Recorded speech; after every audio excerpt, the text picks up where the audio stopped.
Hello everyone, today I'll show you how to change the vehicle settings in my summer car.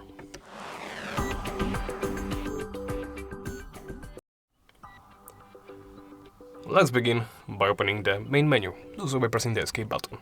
From there, navigate to Vehicle Controls. Here you can change the keybinds for vehicle controls, for the handbrake, shift up, shift down, the gears from neutral to the 6th, reverse gear and gearbox range, lights mode, wiper mode, blinker left, blinker right, boost, interlock. To change those, simply press the space next to the name and select a new key.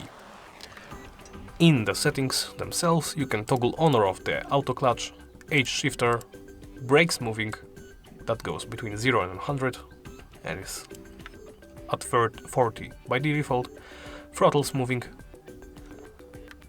goes the same way,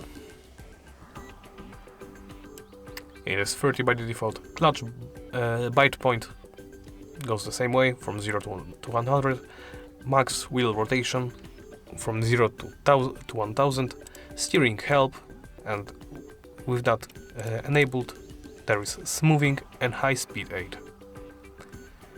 There is force feedback, and with it turned on you can change the multiplier of the force feedback and the clamp. There is also the force invert, you can toggle it on or off. And after all that, once you made all your changes, press resume. And that's it. Thank you for watching, and please remember to like, comment and subscribe.